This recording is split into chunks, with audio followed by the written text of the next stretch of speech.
하반신이 마비된 시어머니를 돌보기 위해 저는 연봉 8천만 원의 직장을 포기했습니다. 하지만 시누이의 눈에 저는 그저 어차피 집에서 노는 무료 파출부일 뿐이었죠. 시누이가 말썽꾸러기 두 아들을 우리 집 현관에 던져놓고는 고맙다는 말 한마디 없이 골프를 치러 갔을 때 저는 헛웃음이 났습니다. 아마 잊었나 봅니다. 마포구에 있는 이 아파트의 전세 보증금 6억 원을 도대체 누가 냈는지를 말이죠. 저는 부동산 중개인에게 전화를 걸었습니다. 안녕하세요. 당장 전세 계약을 해지하려고 하는데요. 서류 좀 준비해주세요. 본격적인 이야기에 앞서 좋아요와 구독을 눌러주시면 큰 힘이 됩니다. 자, 이제 편안한 마음으로 제 이야기에 귀 기울여 주세요. 따뜻한 수건을 대야 물에 적셔 꽉 짜내자 미세하게 물기가 뜯기는 소리가 났다. 김수진은 수건 가장자리를 반으로 접어 손바닥 위에 걸쳤다. 침대에 누운 시어머니 조현숙의 목구멍에서는 탁한 그르륵 소리가 났고 눈동자는 통제력을 잃은 채 위로 허옇게 뒤집혀 있었다. 수진은 오른손으로 시어머니의 감각 없는 왼쪽 어깨를 받치고 왼쪽 무릎으로 침대 가장자리를 지탱한 채 하체에 번쩍 힘을 주었다. 65kg에 달하는 성인 여성의 묵직한 몸이 한쪽으로 툭 쏠렸다. 수진의 호흡이 한 박자 엉켰고 이마에 맺힌 땀방울이 콧등을 타고 흘러 연하늘색 방수 패드 위로 툭 떨어졌다. 어머니, 등 닦아드릴게요. 수진은 동작을 멈추지 않고 시어머니의 탄력 없는 등 피부에 수건을 밀착시켰다. 경추에서부터 아래로 쓸어내리며 붉은 반점이 생긴 꼬리뼈 부위는 조심스레 피했다. 방 안의 냄새는 늘 똑같았다. 배설물이 발효된 듯한 시큼한 냄새에 소독용 알코올과 싸구려 레몬향 방향제 냄새가 뒤섞여 있었다. 이 지독한 냄새는 이미 수진의 머리카락, 손톱 밑, 그리고 예전 외국계 기업 사무실에 출근할 때 입었던 옷장 속 실크 블라우스들까지 깊숙이 배어들었다. 시어머니의 입술이 파르르 떨리더니 입꼬리를 타고 흐른 침이 베갯잎 틈새로 스며들었다. 수진은 물티슈 한 장을 뽑아 무표정한 얼굴로 그 자리를 꾹 눌러 닦았다.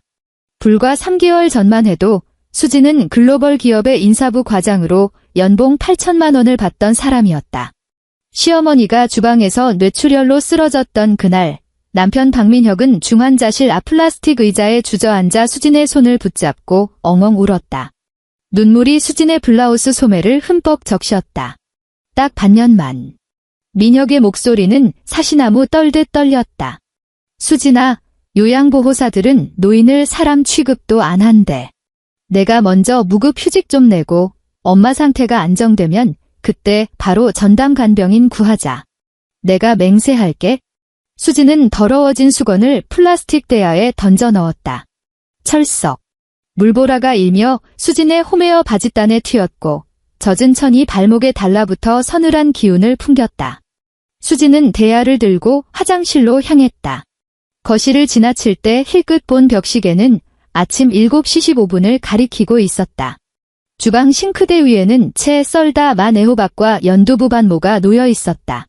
시어머니는 씹을 필요가 없는 미음 형태의 유동식만 넘길 수 있었고 아주 약간의 나트륨만 들어가도 혈압 수치가 경고음을 울렸다. 수진은 매일 아침 5시 반에 일어나 모든 채소를 흐물흐물해질 때까지 푹 삶은 뒤 채반에 넣고 으깨는 작업을 수없이 반복해야 했다. 더러운 물을 변기에 붓고 물내림 버튼을 눌렀다. 소용돌이가 탁한 거품을 집어삼킬 때쯤 현관 쪽에서 도어록 번호 누르는 소리가 들려왔다. 비. 곧이어 묵직한 철문 손잡이가 철컥하고 꺾이는 소리가 났다. 남편 박민혁이 구두를 훌렁 벗어던졌다. 구두코가 현관의 호두나무 마룻바닥을 아무렇게나 긁었다. 정장 마이는 벗어던졌고 넥타이는 헐렁하게 풀어헤쳐 목에 걸친 상태였다. 그의 손에는 편의점에서 할인 행사를 하는 수입 맥주 4캔이 담긴 비닐봉지가 들려 있었다. 왔어. 수진이 화장실에서 걸어 나오며 흘러내린 머리카락 몇 가닥을 귀 뒤로 무심하게 넘겼다. 민혁은 아내를 쳐다보지도 않았다. 그는 곧장 거실로 걸어가더니 소파 쿠션 위로 몸을 쿵 하고 내던지며 길게 한숨을 내쉬었다. 비닐봉지를 거실 유리 테이블 위에 툭 던지자 캔과 유리가 부딪히며 신경질적인 소음이 났다. 엄마는 오늘 어때? 민혁이 눈을 감은 채 물었다. 밤에 기침을 2번 하셨고 아침엔 배변이 좀 원활하지 않으셨어. 수지는 주방으로 걸어가며 마저 애호박을 썰 준비를 했다. 민혁의 대답은 거기서 끝이었다. 그는 더듬거리며 리모컨을 찾아 TV를 켰다. 스포츠 채널에서 흘러나오는 야구 해설위원의 흥분된 목소리가 순식간에 거실을 가득 채웠다. 민혁은 한 손으로 맥주 캔 뚜껑을 땄다. 치!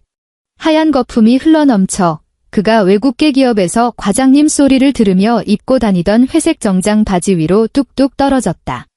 그는 짜증스럽게 각 티슈를 두어 장 뽑아 대충 닦아내면서도 시선은 단 한 번도 TV 화면에서 떼지 않았다. 수지는 도마 앞에 서서 칼로 애호박을 썰었다. 탁, 탁, 탁. 저기, 민혁이 불쑥 입을 열었다.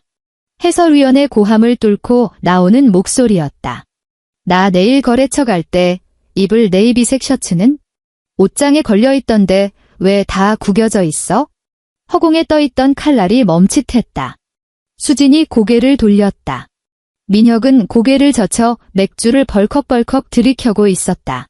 목젖이 요동쳤다. 그제야 주방 쪽으로 시선을 돌린 민혁의 미간에는 주름이 잡혀 있었고 눈가에는 노골적인 책망이 담겨 있었다. 어제 오후에 어머니가 2번이나 토하셔서 침대 패드만 3번 빨았어. 건조기가 쉴 틈이 없었거든. 오수진의 목소리는 건조했다. 아직 다림질할 시간이 없었어. 민혁은 맥주 캔을 테이블 위에 쾅 소리가 나게 내려놓았다. 아니, 하루 종일 집에 있으면서 옷 하나 다릴 시간이 없다는 게 말이 돼. 그의 말투에는 아주 당연하다는 듯한 피로감이 배어 있었다. 내가 매일 밖에서 돈 벌어오느라 뼈 빠지게 고생하는데 집에 와서까지 이런 자잘한 걸 신경 써야 해? 수지는 대꾸하지 않았다. 그녀는 도마 위에 반쯤 썰려있는 채소를 내려다보았다. 연봉 8천만 원 인사부의 그 복잡하고 치열했던 인사 고과표들. 매일 아침 9시에 마시던 스타벅스 아이스 아메리카노 컵 표면에 맺히던 차가운 물방울들. 가스레인지 위 주전자에 물이 끓으며 날카로운 삑 소리를 냈다. 수지는 돌아서서 가스 밸브를 잠갔다. 그녀는 다리미를 가지러 가지도 않았고 자신이 새벽 3시까지 성인용 기저귀를 치우느라 잠 한숨 못 잤다는 변명도 하지 않았다. 그저 썰어둔 애호박을 끓는 물속에 쓸어넣고 맹렬하게 끓어오르는 기포들이 초록색 채소 조각들을 집어삼키는 모습을 가만히 지켜보았다. TV에서 홈런 환호성이 터져나왔다. 민혁은 해설위원과 합창이라도 하듯 나이스를 외치며 또 다른 맥주 캔을 땄다. 그 후로 3일 동안 똑같은 레퍼토리가 시간만 바뀐 채 반복되었다. 민혁의 빈 맥주 캔은 점점 산처럼 쌓여갔고 시어머니의 숨소리는 갈수록 쇳소리가 섞여 무거워졌다. 수진의 손가락 관절마다 도단한 붉은 습지는 손등까지 번져갔다. 독한 소독액과 쉴 새 없는 설거지가 남긴 흔적이었다. 토요일 오전 11시. 수진은 안방에서 시어머니의 다리 근육을 마사지하고 있었다. 위축된 근육은 두 토막의 딱딱한 나무 토막 같아서 매일 주무르고 풀어주지 않으면 관절이 완전히 굳어버릴 위험이 컸다. 현관 도어록에서 갑자기 신경질적인 버튼음이 울렸다. 삐삐삐삐삐. 찰칵. 민혁이 비밀번호를 누르는 리듬이 아니었다. 민혁은 느릿느릿 누르지만 이 리듬은 마치 키보드를 부수듯 빠르고 날카로웠다. 문이 활짝 열렸다. 하이힐 굽이 마룻바닥을 찍어 누르는 소리가 날카롭게 울렸다. 새언니. 집에 있죠? 신우이 박미진의 목소리는 하이힐 소리보다 더 새척맞았다. 그녀는 실내화로 갈아 신지도 않은 채 큐빅이 박힌 뾰족한 스틸레토 힐을 신고 거실로 성큼성큼 걸어 들어왔다. 수지는 마사지하던 손을 멈추고 시어머니의 바짓단을 끌어내려 덮어준 뒤 안방에서 걸어 나왔다. 미지는 냉장고 앞에 서서 냉장실 문을 벌컥 열어젖히고 있었다. 그녀는 머리부터 발끝까지 새하얀 신상 골프웨어 풀세트를 장착했고 챙이 넓은 선캡 아래로는 속눈썹 한 올 한 올까지 공들인 풀메이크업 상태였다. 어휴. 이 냄새에 미지는 과장된 손짓으로 코앞을 휘휘 저으며 냉장고 칸을 훑어보았다. 새언니, 내가 뭐라 그러는 건 아닌데요. 냉장고에 어떻게 허연 풀떼기밖에 없어요? 그 흔한 고기 반찬 하나가 없네? 우리 오빠 매일 밖에서 힘들게 일하는데 맨날 이런 것만 먹여요? 미지는 화려한 프렌치 네일아트를 한 손가락으로 반찬통 하나를 끄집어내더니 뚜껑을 열어보고는 질색하며 싱크대 위로 휙 던져버렸다. 플라스틱 뚜껑이 대리석 상판 위를 미끄러져 벽에 부딪히고서야 멈춰섰다. 어머니는 나트륨 들어간 음식 드시면 안 돼. 그리고 민혁 씨도 요즘 고지혈증 조심해야 한다고 했어. 수진이 다가가 뚜껑을 집어들고 다시 반찬통을 닫았다. 뭐 좀 마실래? 보리차 있어? 됐어요. 미지는 수진의 얼굴은 쳐다보지도 않은 채 손을 휘저었다. 그러고는 몸을 돌려 현관 쪽을 향해 소리쳤다. 빨리 들어와. 신발 벗고. 남자아이 2명이 마치 대포알처럼 거실로 튕겨 들어왔다. 큰아이는 9살, 작은아이는 7살이었다. 녀석들은 신발을 벗을 생각도 안 하고 흙 묻은 운동화 차림으로 현관을 지나 마룻바닥에 시커먼 발자국을 남기며 질주했다. 야! 소파에 가서 얌전히 앉아있어. 미진이 건성으로 소리친 뒤 수진을 돌아보며 아주 뻔뻔한 미소를 지어 보였다. 새언니, 나 오늘 교회에서 진짜 중요한 모임이 있거든요. 목사님이 꼭 오라고 하셔서요. 애들 데려가기가 영 눈치 보여서. 수진의 시선이 미진의 어깨에 메인 크고 눈에 띄는 골프백에 머물렀다. 지퍼 틈새로 1번 우드의 큼직한 금속 헤드가 삐져나와 있었다. 모임, 수진이 금속 골프채 헤드를 빤히 응시하며 되물었다. 네, 엄청 중요한 모임이요. 미진은 눈 하나 깜짝하지 않고 어깨에 골프백을 들썩였다. 새언니도 어차피 회사 그만두고 하루 종일 집에서 엄마 돌보는데 애 둘 더 보는 게 뭐 대수라고요. 점심은 대충 아무거나 먹여요. 돈가스나 파스타 같은 거 저녁에 데리러 올게요. 미진 아가씨, 수진이 신우이의 호칭을 정확히 불렀다. 목소리에는 높낮이가 없었다. 어머니 12시에 약 드셔야 하고 오후 2시엔 체위 변경하고 몸 닦아드려야 해. 나 지금 남자아이 둘까지 챙길 여력 없어. 그리고 여긴 애들이 가지고 놀만한 것도 없고. 미진의 얼굴이 순식간에 차갑게 굳어졌다. 한껏 끌어올렸던 입꼬리가 툭 떨어졌고 눈빛에는 뼛속 깊은 무시가 번뜩였다. 새언니, 지금 그게 무슨 소리예요? 여력이 없다니요. 밖에서 돈 벌며 남의 눈치 보는 것도 아니고 집구석에 가만히 있으면서 뭐가 그렇게 힘든데요?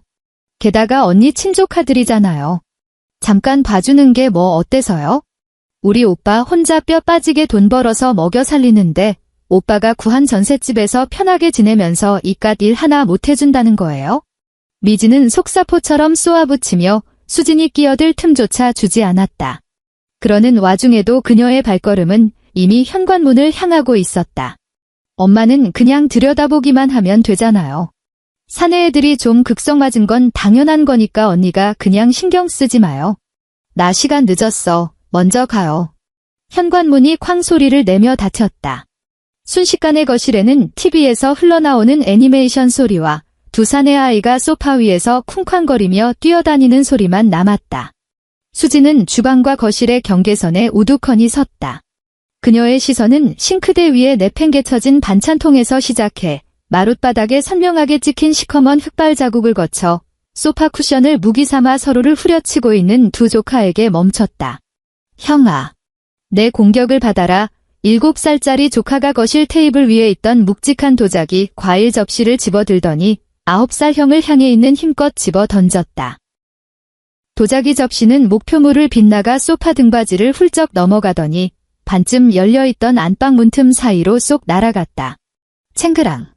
도자기가 산산조각 나는 날카로운 파열음이 안방에서 폭발하듯 울려 퍼졌다.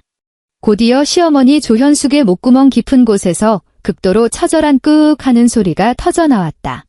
극심한 공포에 질려 통제력을 잃은 성대가 짐승처럼 내지르는 비명이었다. 수진의 몸이 뇌보다 먼저 움직였다.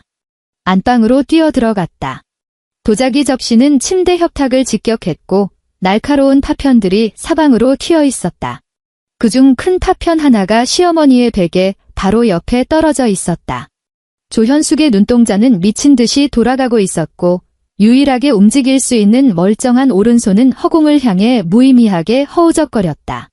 입가에서는 극심한 과호흡으로 인해 거품 섞인 침이 시트 위로 튀었고 온몸이 발작하듯 경련하고 있었다. 거실에 있던 두 아이가 빼꼼히 고개를 내밀고 안방을 들여다보았다.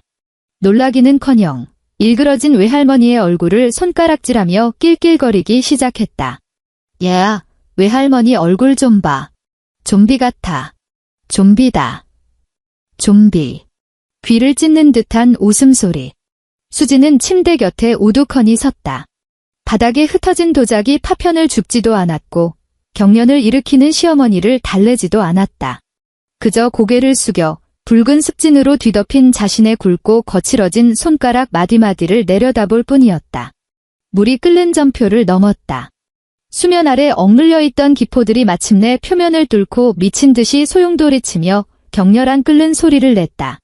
그녀는 몸을 돌려 안방에서 걸어 나온 뒤 등 뒤로 문을 닫았다. 동작은 아주 차분했다. 찰칵. 문이 닫히며 조카들의 조롱 섞인 웃음소리와 시어머니의 짐승 같은 비명소리가 완벽하게 차단되었다. 수지는 주방 싱크대로 걸어가 수도꼭지를 틀었다. 차가운 물줄기가 그녀의 두 손을 씻어내렸다. 핸드워시를 2번 짜내어 손가락 사이사이를 꼼꼼하게 문질렀다. 독한 소독액 냄새, 역겨운 배설물 냄새, 주방에 찌든 기름 냄새를 조금씩 씻어냈다. 아주 느리고 아주 경건하게 씻었다. 마치 일생일대의 중요한 의식을 치르듯. 손을 다 씻은 뒤 키친타월을 뜯어 물기를 닦아내고는 앞치마 주머니에서 스마트폰을 꺼냈다. 화면이 켜졌다. 남편 민혁의 카카오톡 대화창을 열지도 않았고 신우이 미진의 번호를 찾지도 않았다. 연락처 앱을 켜고 일정한 속도로 화면을 아래로 쓸어내려 마포구 대신 부동산 최 소장이라고 저장된 번호에서 손가락을 멈췄다. 통화 버튼을 눌렀다. 휴대폰을 귀에 가져다 댔다. 뚜뚜뚜. 여보세요? 아이고, 김 과장님. 오랜만이시네요. 수화기 너머로 중년 남성의 넉살 좋은 목소리가 들려왔다. 수지는 거실에서 여성 잡지책을 북북 찢어발기고 있는 두 조카를 무심하게 바라보며 감정의 흔적조차 없는 평온한 목소리로 입을 열었다. 최 소장님, 안녕하세요. 김수진입니다. 네, 김 과장님 무슨 일로 연락 주셨을까요?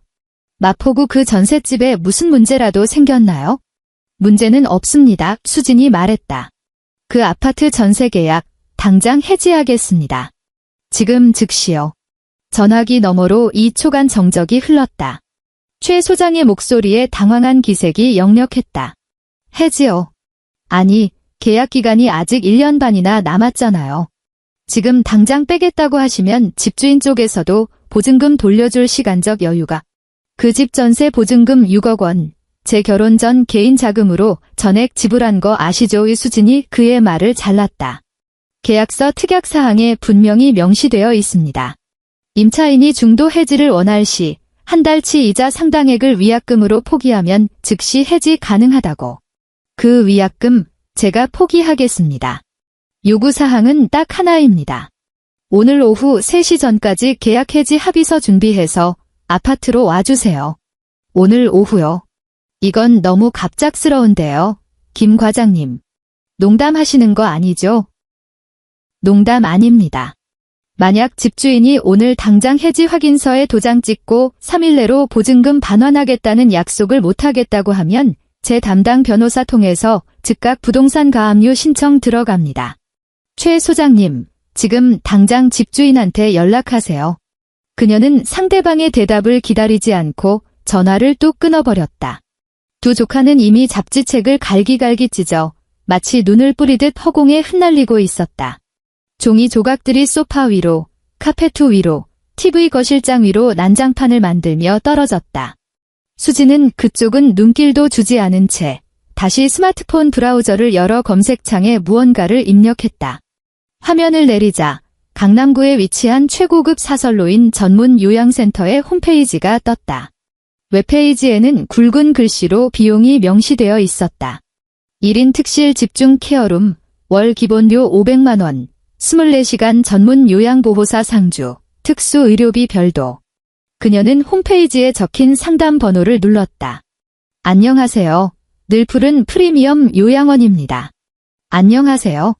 1인 특실 하나 예약하려고 합니다. 네, 지금 당장이요. 환자는 여성이며 중증 뇌출혈 후유증으로 우측 편마비가 있습니다. 수진의 말의 속도는 빠르지만 발음은 얼음장처럼 명확했다. 네, 보호자님. 현재 특실 공실이 하나 남아있기는 합니다만 입소 전에 보호자 대면 상담이 필요하며 초기 3개월치 비용을 선납해 주셔야 합니다. 총액 1,500만 원이 결제는 제 남편 명의의 신용카드로 할부 결제할 겁니다. 지금 즉시 마포구에 있는 이 주소로 사설 의료 전용 구급차를 보내주세요. 가장 경력 많은 전문 요양보호사분들과 이송 장비 완비해서요. 지금 당장요. 상담원의 목소리가 놀라움으로 커졌다. 네, 지금 당장요. 30분 내로 도착해야 합니다. 두 통의 전화를 끝내는데 걸린 시간은 고작 5분 남짓이었다. 수지는 스마트폰을 주머니에 넣고 물 얼룩과 소독약 냄새가 찌든 앞치마를 훌렁 벗어 쓰레기통에 쑤셔 넣었다. 현관으로 걸어간 그녀는 벽면을 가득 채운 대형 빌트인 신발장을 열었다. 그 안에는 신발이 빽빽하게 들어차 있었다. 맨 위 두 칸은 남편 민혁의 명품 구두와 브랜드 운동화가 차지하고 있었다. 중간 칸에는 시어머니의 굽낮은 효도화가, 그리고 맨 아래 칸에는 시누이 미진이 예전에 놀러 왔다가 귀찮다고 두고 간 지난 시즌의 하이힐들이 뒹굴고 있었다. 수지는 신발장 앞에 미동도 없이 섰다. 벽시계의 초침만이 째깍 공간을 채웠다. 25분 뒤. 복도에서 엘리베이터가 도착하는 경쾌한 알림음이 울렸다.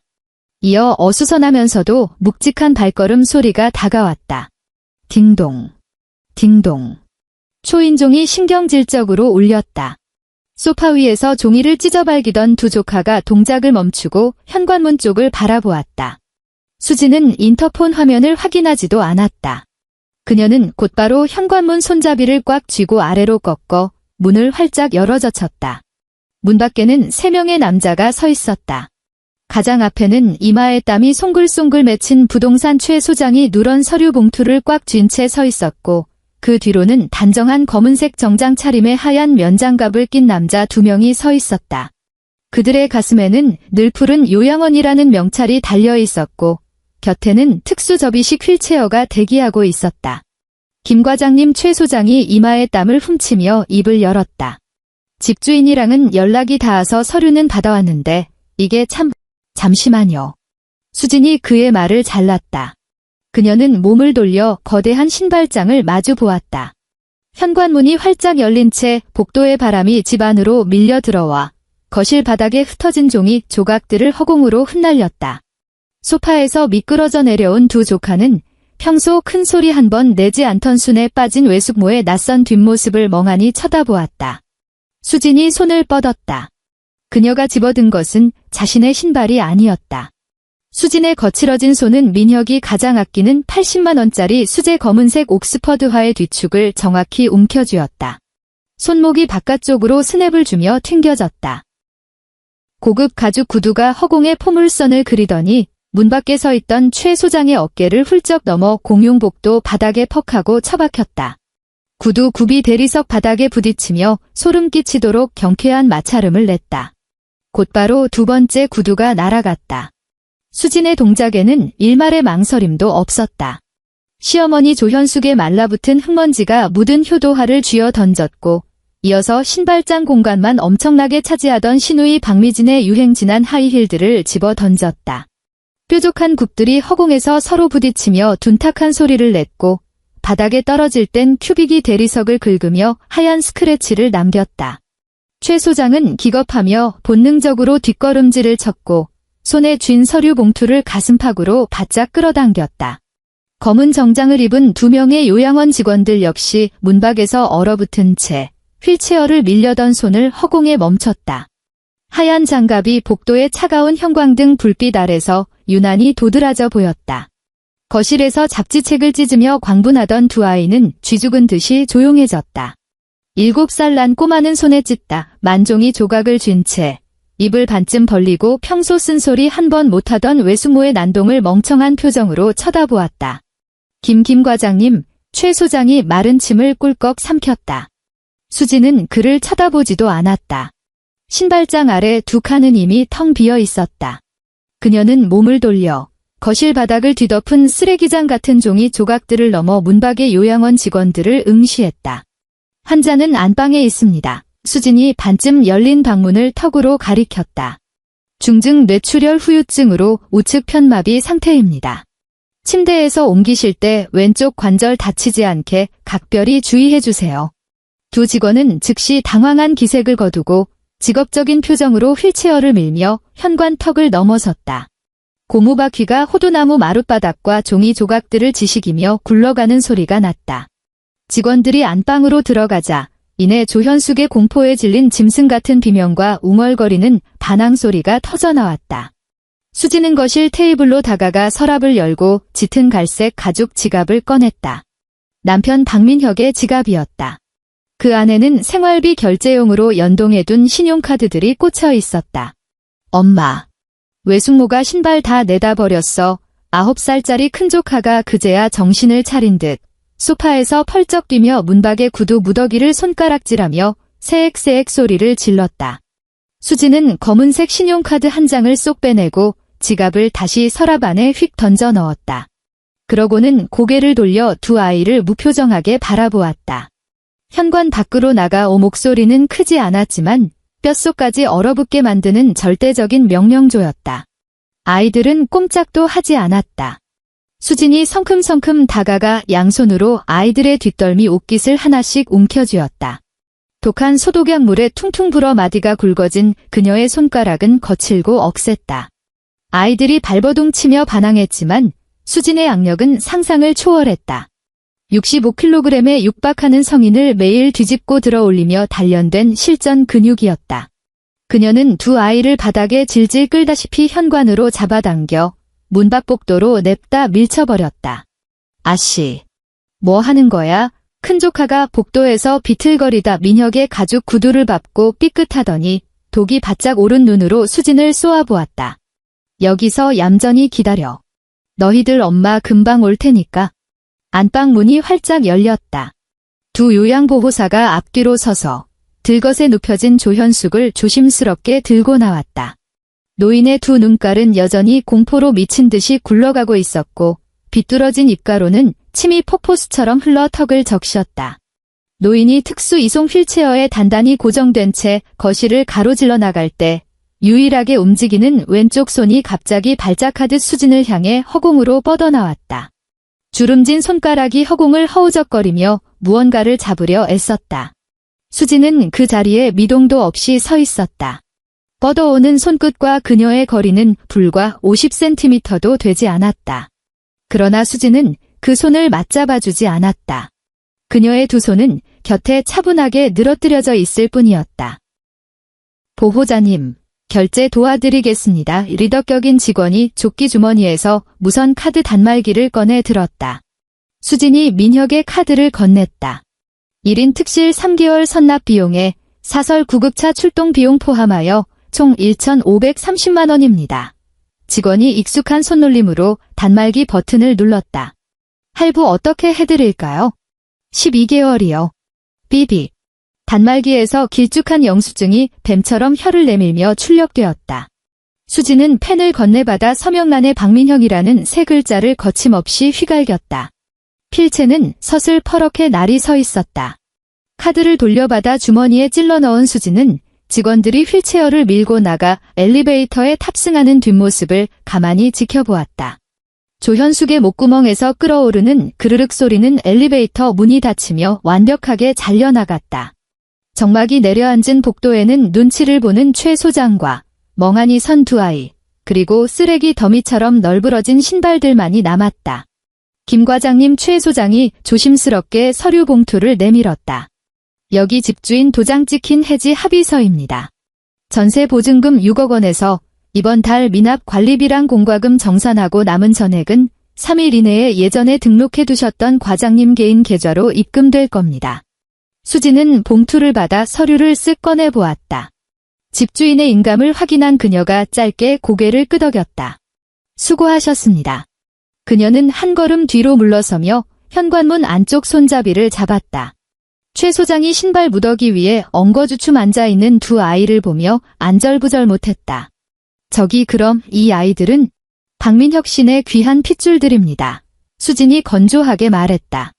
살펴가세요, 최 소장님. 쾅. 묵직한 방화문이 두 아이의 콧잔등 바로 앞에서 한치의 틈도 없이 굳게 닫혔다. 현관문 안쪽에선 수진은 도어록 안쪽 플라스틱 커버를 위로 올리고 초기화 버튼을 눌렀다. 삑, 새로운 비밀번호를 입력하세요. 그녀는 외국계 기업 인사부에서 일하던 시절 자신의 사원번호 6자리를 꾹꾹 눌렀다. 삐리릭. 설정이 완료되었습니다. 아파트 안은 숨막힐 듯 고요해졌다. 야구 해설위원의 발악하는 목소리도, 시어머니의 탁한 숨소리도, 조카들이 소파에서 뛰어내리는 둔탁한 소음도 완전히 사라졌다. 오직 벽시계의 초침 소리만이 공간의 주인이 되었다. 수지는 주방 싱크대로 걸어가 도마 위에 덩그러니 놓여있던 과도를 집어들고 개수대에 던져 넣었다. 수도꼭지를 틀자 맑은 물이 칼날에 묻은 초록색 애호박 진액을 말끔히 씻어내렸다.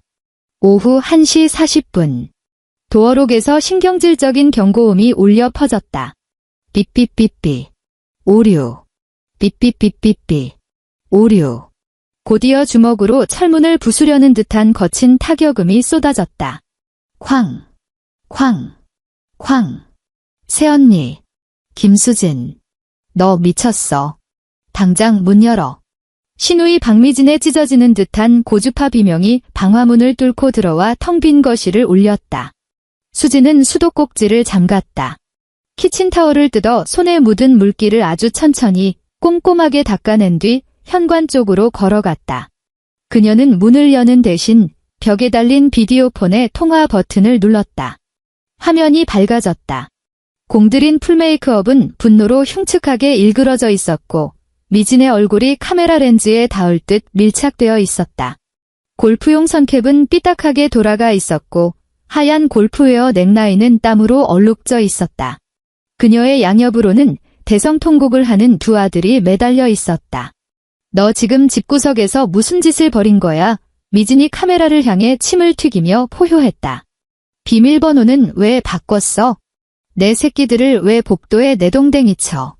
저 신발 무더기는 또 다 뭐고? 아까 최 소장한테 전화 왔어. 너 집 뺀다며? 너 진짜 정신병원 가야 되는 거 아니야? 수지는 화면을 물끄러미 바라보았다. 현관 외부 스피커를 통해 흘러나가는 그녀의 목소리는 호수처럼 잔잔했다. 어머니는 방금 늘 푸른 요양원으로 모셨어. 결제는 내 오빠 신용카드로 12개월 할부 긁었고 화면 속 미진이 망치로 얻어맞은 듯 굳어지더니 두 눈을 부릅떴다. 요양원. 얘야, 거기가 한 달에 얼마짜린 줄이나 알아? 내가 뭔데 함부로 우리 오빠 카드를 긁어. 넌 집에서 돈 한 푼 안 벌어오니까 우리 오빠 피 같은 돈 무서운 줄 모르고 막 쓰는 거지. 미친. 이 아파트 전세 보증금 6억 원.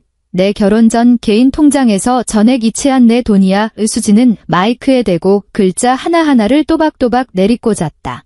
그리고 방금 그 전세 계약 해지했어. 이 집은 더 이상 너희들이 비밀번호 누르고 함부로 쳐들어오는 공짜 여관방이 아니야. 그리고 나도 더 이상 월급 한 푼 안 줘도 되는 너희 집 공짜 파출부가 아니고. 너 미쳤구나. 너 진짜 단단히 미쳤어.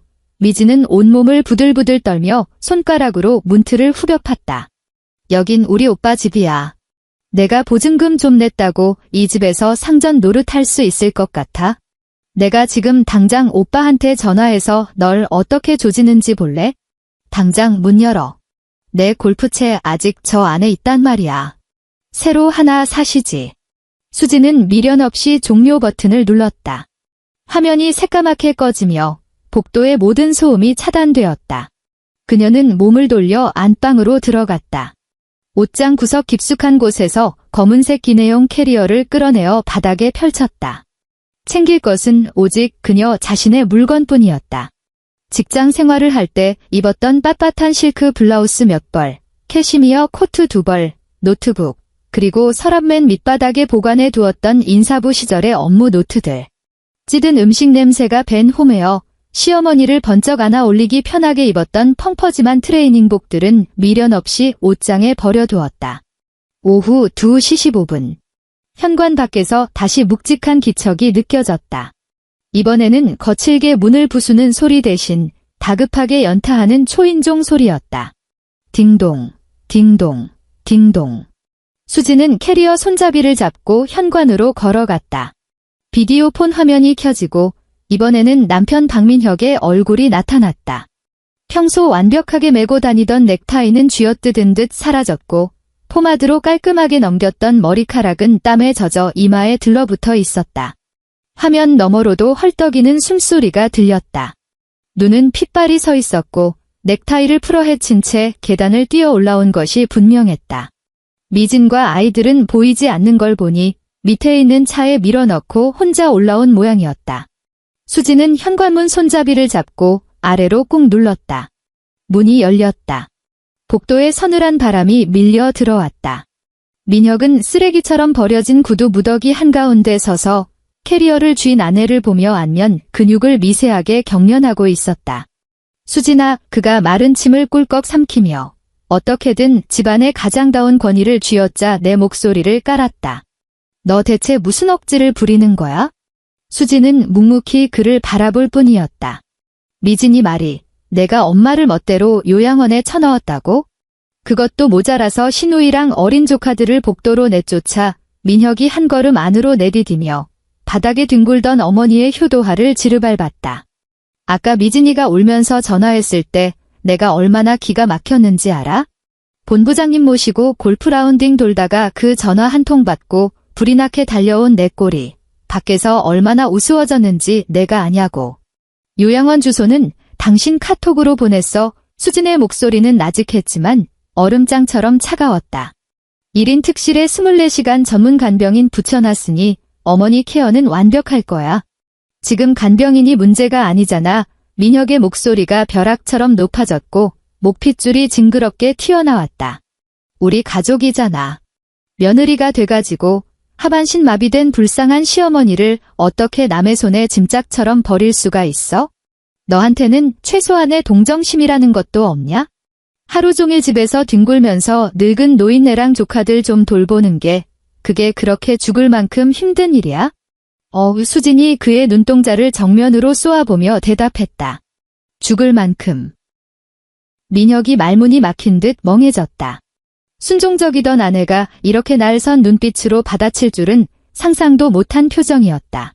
나는 매일 새벽 5시 반에 일어나서 미음을 끓여 하루에 3번씩 배설물 범벅이 된 침대 시트를 손으로 빨고 내 손이 지금 어떻게 됐는지 똑똑히 봐. 수진이 양손을 허공에 들어 올렸다. 매일 키보드를 두드리고 우아하게 스타벅스 테이크아웃 잔을 쥐던 그녀의 손은 이제 관절이 툭 붉어지고 피부는 벗겨져 각질이 일었으며 아무리 씻어내도 지독한 소독약 냄새가 뼛속까지 배어 있었다. 민혁의 시선이 그 손바닥에 1초 머물더니 찔린 사람처럼 황급히 눈을 피했다. 내가 뭐 안 도와주겠다고 했어? 요즘 프로젝트 때문에 바빠서 그렇지. 이 고비만 넘기면 당신은 편의점 할인 맥주나 퍼마시고 야구 중계나 보면서 당신 와이셔츠 안 다려놨다고 나한테 짜증낼 시간은 있었지에. 수지는 손을 내리고 코트 주머니에서 새하얀 봉투 하나를 꺼내 그에게 불쑥 내밀었다. 민혁은 봉투를 보며 주춤거렸다. 그의 눈밑이 파르르 떨렸다. 이게 뭔데? 이혼 서류. 수진이 봉투를 그의 정장 재킷 가슴 포켓에 억지로 쑤셔 넣었다. 내 쪽 도장은 다 찍어놨어. 재산 분할 명세서는 뒤에 첨부했어. 이 집 전세 보증금 6억은 내 결혼 전 특유재산이니까 1원 한 푼 안 빠지고 전액 내 몫이야. 당신 통장에 있는 쥐꼬리만 한 예금은 관심 없으니 다 가져. 위자료는 그 요양원 카드 할부 갚는 데 보태 쓰시든가. 민혁의 얼굴에서 핏기가 싹 가셨다. 그가 다급하게 손을 뻗어 수진의 손목을 콱 움켜쥐었다. 너 미쳤어.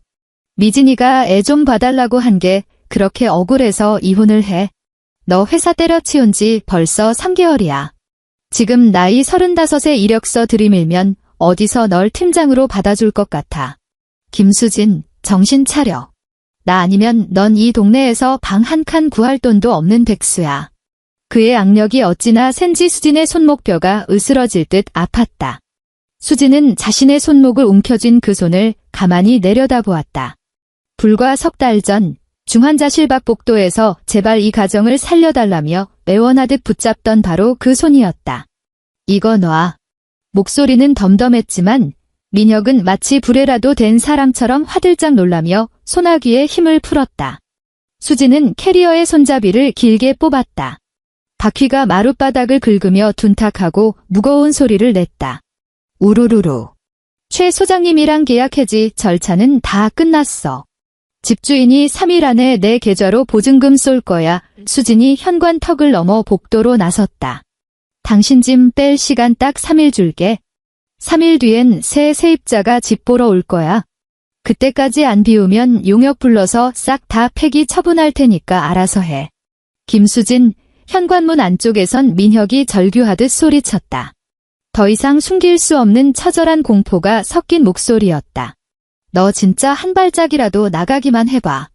오늘 이 문 밖으로 나가면 2번 다시 이 집에 발못 들일 줄 알아. 수진은 뒤돌아보지 않았다. 그녀는 곧장 엘리베이터로 걸어가 하행 버튼을 눌렀다. 문이 열리자 안으로 들어가서야 비로소 몸을 돌렸다. 민혁은 여전히 활짝 열린 현관문 안에 바닥에 흩날린 쓰레기 같은 종이 조각들 속에 우두커니 서 있었다. 그의 등 뒤로는 어떤 음식 냄새도 온기도 남아있지 않은 텅 빈 주방이 입을 벌리고 있었다. 민혁의 어깨는 마치 등뼈가 뽑혀나간 허수아비처럼 처참하게 무너져 내려 있었다. 엘리베이터 문이 스르륵 닫히며 그의 일그러진 얼굴을 수진의 시야에서 영원히 지워버렸다. 3일 뒤 용산구 한남동. 오후에 쏟아지는 햇살이 통유리창을 통과해 마룻바닥에 길게 빛의 궤적을 그렸다. 9평짜리 이 최고급 오피스텔에는 구역질 나는 소독약 냄새 대신 공기청정기가 돌아가는 백색 소음과 방금 들여놓은 몬스테라 화분에서 풍기는 싱그러운 흙냄새만이 감돌았다. 수지는 주방 대리석 아일랜드 식탁 앞에 서서 투명한 유리잔을 들고 있었다. 흐물흐물해질 때까지 애호박을 끓이지도 채반에 연두부를 지식이지도 않았다. 그저 잔에 가거름을 가득 채우고 갓 추출한 진한 에스프레소 향을 부어 넣을 뿐이었다.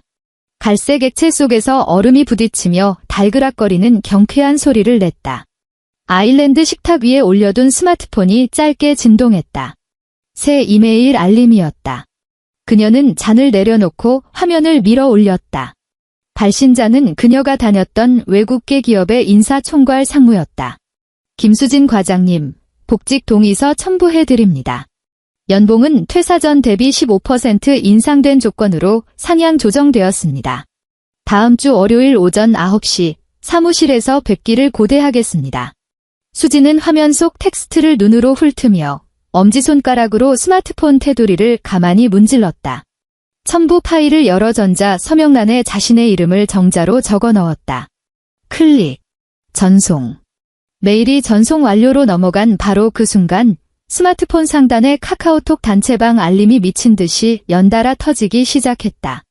마포구 아파트에 살 때 동네 공구 물품을 사려고 가입해 두었던 지역 맘카페 단톡방이었다.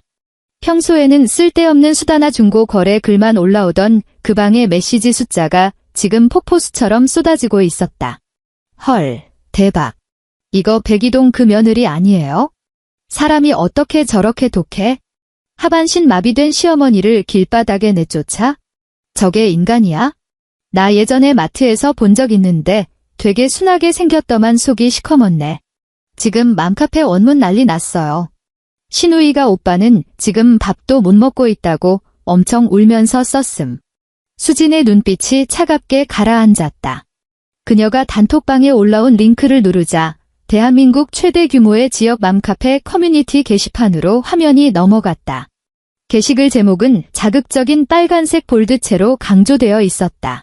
제발 억울함 좀 풀어주세요. 악독한 새언니가 집을 빼앗고 마비된 어머니와 어린 조카들을 길바닥에 버렸습니다. 글쓴이의 닉네임은 골프사랑 미미였다. 본문에는 피를 토하듯 써 내려간 눈물의 폭로가 길게 이어져 있었다. 새언니가 일을 그만둔 뒤 집에서 빈둥거리며 오빠의 피 같은 돈을 갉아먹었다는 이야기부터 아픈 시어머니를 어떻게 학대했는지. 그리고 압권은 그날 악마 같은 새언니가 아무 죄 없는 어린 조카들을 복도로 내동댕이 치고 오빠에게 빈털터리 이혼 합의서에 서명하라고 협박했다는 내용이었다. 게시글 아래로는 벌써 수백 개의 댓글이 달려 있었고 그 화살은 전부 천하의 악질 며느리를 향해 쏟아지고 있었다. 저런 년은 신상 털어서 사회에서 매장시켜야 돼. 와, 진짜 소름 돋는다. 이름이랑 회사 밝혀서 평생 고개 못 들고 다니게 해야 함. 그 어린애들이 얼마나 충격받았을까? 애기들 불쌍해서 어째? 수지는 손에 든 아이스 아메리카노를 천천히 한 모금 마셨다. 쌉싸름하고 차가운 액체가 식도를 타고 넘어가며 뇌를 소름 끼치도록 맑게 각성시켰다. 그녀는 맘카페 앱을 잠시 내리고 스마트폰의 파일 관리자 앱을 열어 숨김 처리해둔 오디오 폴더로 들어갔다. 그날 오전 신우이 미진이 뾰족한 구두를 신고 거실로 들어와 냉장고 문을 냅다 열고 불평을 쏟아내던 그 순간 수지는 싱크대 앞에 서 있었고 그녀의 스마트폰은 도마 바로 옆에서 화면이 켜진 채 놓여 있었다. 미진이 입을 열어 첫 마디를 뱉는 찰나 수진의 손가락은 이미 녹음 버튼을 누른 상태였다. 숨이 턱턱 막히던 지난 3개월 동안 그녀는 이 미쳐 돌아가는 시댁에서 벌어지는 일들을 기록으로 남겨두고 싶은 충동을 수백 번도 넘게 억눌러왔다. 그리고 마침내 그날 모든 임계점을 넘은 것이다. 수지는 음성 파일을 빼내어 미진이 내뱉은 가장 핵심적인 망언 구간만 정확하게 편집했다. 그러고는 새로운 계정으로 맘카페에 로그인했다. 닉네임은 마포구 백이동 전 거주자였다. 그녀는 미진의 감성팔이 글에 단 한 줄짜리 댓글을 달고 편집된 음성 파일 링크를 첨부했다. 그날 오전 11시의 진실. 감사는 사양합니다. 클릭. 등록. 5분 뒤. 댓글창의 여론 방향이 기괴하게 멈칫했다. 1초가 멀다 하고 새로 고침되던 마녀 사냥이 일순간 정지 화면처럼 멈춰섰다. 그리고 10분 뒤 폭탄이 터진 듯 새로운 성격의 댓글들이 해일처럼 밀려들기 시작했다. 아니, 미친 내가 지금 뭘 들은 거야? 저거 친딸이 한 말 맞음? 어차피 언니가 엄마 보는데 애 둘 더 보는 게 대수냐고? 신우이 인성 실화냐? 교회 중요 모임 간다면서 녹음 보낸 웬 골프채 부딪히는 소리가 쩡쩡 울리는데? 주님하고 라운딩 가시나 봐요? 헐, 나 이 글쓴이 누군지 암. 저 여자 남편 지난달에 불법 도박 빚지고 야반도주 했잖아요. 지 새끼들 학원비도 못 내서 동네 아줌마들한테 돈 빌리고 다니더니 지 엄마 모시는 새언니한테 애들 떠맡기고 무료 베이비시터로 쓰려던 거네. 여론의 역풍은 마른 들판에 번지는 산불보다 빨랐다. 녹음 파일 속 미진의 그 날카롭고 당당하며 가짜는 우월감에 찌든 목소리는 방금 전까지 그녀를 동정하던 맘카페 회원들의 뺨을 후려치는 강력한 싸대기였다. 자신들이 총알바지로 이용당했다는 사실에 극도로 분노한 네티즌들은 글쓴이를 향해 십자포화를 퍼붓기 시작했다. 지녀는 풀매에 명품 골프복 처입고 룰루랄라 나가면서 반신불수 친엄마는 새언니한테 짬 처리해놓고 어디서 피해자 코스프레야? 야, 팩트체크 들어감. 저 오빠라는 놈 집 산 거 아님. 6억 원 전세 보증금 여자 쪽에서 해온 특유재산이래. 신우인연이 오빠 내세워서 새언니 돈날로 먹으려다 쫓겨난 거임. 빨리 저 글쓴이 맘카페 강퇴시켜. 저런 기생충 같은 년이랑 같은 동네 산다는 게 토쏠림. 스마트폰이 터질 듯이 진동했다. 마포구 아파트 단톡방에서는 이미 방장이 미진의 계정을 강제 퇴장시킨 상태였다. 수지는 화면 위로 미친 듯이 스크롤되는 글자들을 조용히 내려다보았다. 사이다를 들이킨 듯한 짜릿한 복수심도 그동안 겪은 서름에 대한 억울함도 느껴지지 않았다. 그저 깊은 피로감이 몰려왔다. 무거운 짐을 오랫동안 짊어지고 걷다가 마침내 바닥에 내려놓았을 때 느껴지는 그런 뻐근한 근육통 같은 피로였다. 그녀는 전원 버튼을 눌러 화면을 까맣게 껐다. 대리석 식탁 위에 스마트폰을 뒤집어 엎어놓으며 그 시궁창 같은 세계와의 모든 연결고리를 완벽하게 끊어냈다. 다음 날 이른 아침 6시 30분. 수지는 푹신한 최고급 매트리스 위에서 눈을 떴다. 신경을 긁는 알람 소리도 시어머니의 웅얼거리는 구조 요청도 주방에 산더미처럼 쌓여있던 손질 안 된 채소들도 없었다. 침대에서 일어난 그녀의 맨발이 은은하게 온기가 도는 마룻바닥에 닿았다. 샤워를 마치고 옷장 앞에 선 그녀가 문을 스르륵 열었다. 칼주름이 잡힌 채 완벽하게 다림질된 실크 블라우스와 정장 재킷들이 열맞춰 걸려 있었다. 그녀는 차분한 베이지색 실크 블라우스 한 벌을 꺼내 입었다. 부드러운 천이 맨살에 미끄러지듯 닿는 감촉이 서늘하면서도 완벽했다. 목깃의 마지막 단추를 채우고 소매를 깔끔하게 정돈했다. 지독한 소독약 냄새 대신 세탁소에서 갓배달된 옷에서 나는 은은한 시더우드 향만이 감돌았다. 주방으로 걸어간 그녀는 캡슐 커피 머신 버튼을 눌렀다. 기계가 웅장한 진동음을 내며 작동했고 얼음이 가득 찬 투명한 유리잔 안으로 짙은 에스프레소가 폭포수처럼 흘러내렸다. 수지는 커피잔을 들고 거대한 통유리창 앞으로 다가섰다.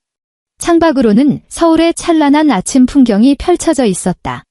한강 수면 위로 아침 햇살이 부서지며 차가운 은빛 윤스를 만들어냈다.